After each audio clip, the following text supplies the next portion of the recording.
Hello everyone, আসসালামু আলাইকুম। ফিরে পাওয়া পর্ব 19।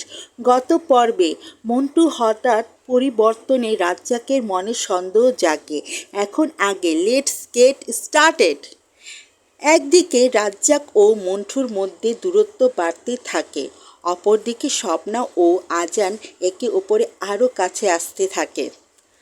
আজান নিজের রুমে বসে চিন্তে করছে কাল স্বপ্নার জন্মদিনে স্বপ্নাকে কি উপহার দিবে।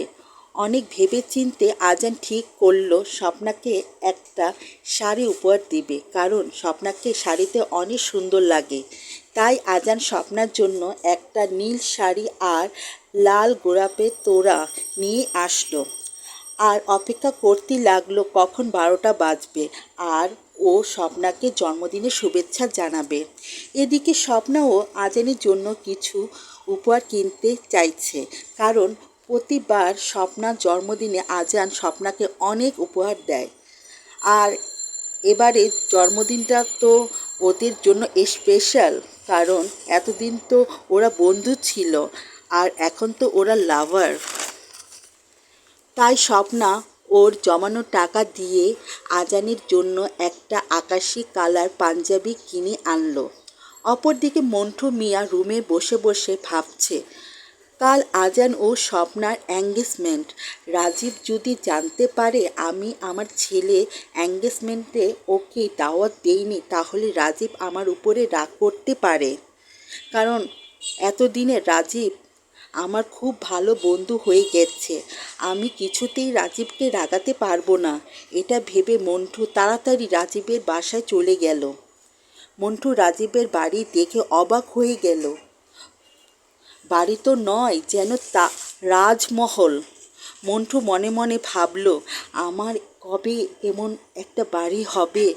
মন্টুকে দাঁড়িয়ে থাকতে দেখে দারোয়ান বলল, কাকে চান? মন্টু বলল, আমি রাজীব চৌধুরীর সাথে দেখা করব। আমি রাজীব চৌধুরীর বন্ধু।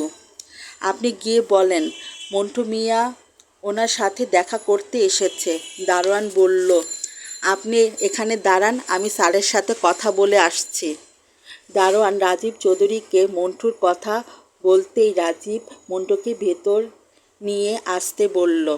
দারোয়ান মন্টুকে রাজীবের বাড়ির ভিতর নিয়ে গেল। মন্টু রাজীবের বাড়ির ভেতরে ঢুকে তো অবাক। বাইরে থেকে রাজীবের বাড়িটা দেখতে যত সুন্দর, ভেতরটা তার চেয়ে আরও বেশি সুন্দর।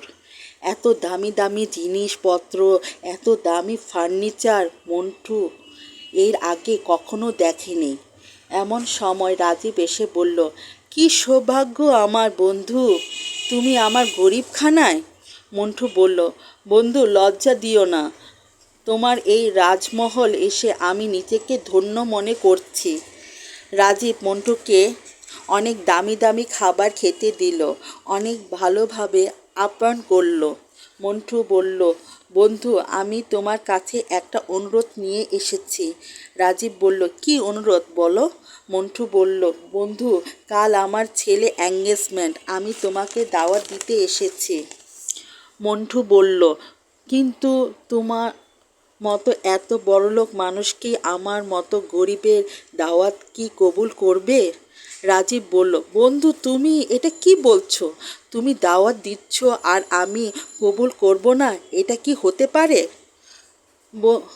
মন্টু খুশি হয়ে বলল, বন্ধু তাহলে তুমি এই গরিবের বাড়িতে যাবে? রাজীব বলল, কেন যাব না? হাজার হলেও তুমি আমার বন্ধু, আমি অবশ্যই যাব।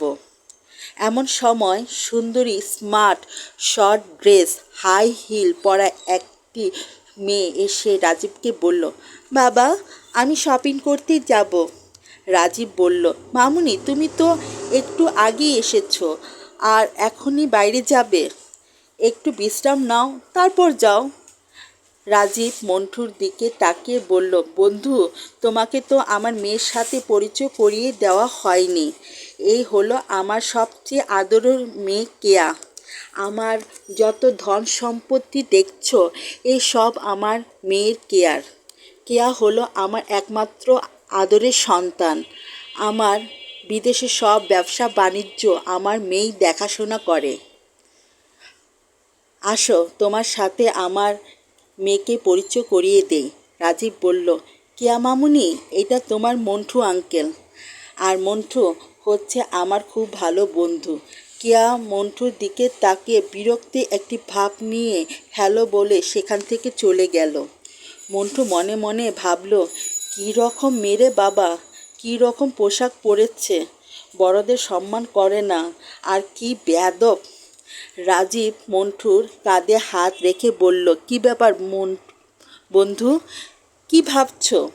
কেমন দেখলে আমার মেয়েকে? মন্টু হেসে বলল, তোমার মেয়ে বলে কথা, ভালো তো হতেই হবে। কেয়া মামুনি অনেক সুন্দর। রাজীব বলল, কার মেয়ে দেখতে হবে না?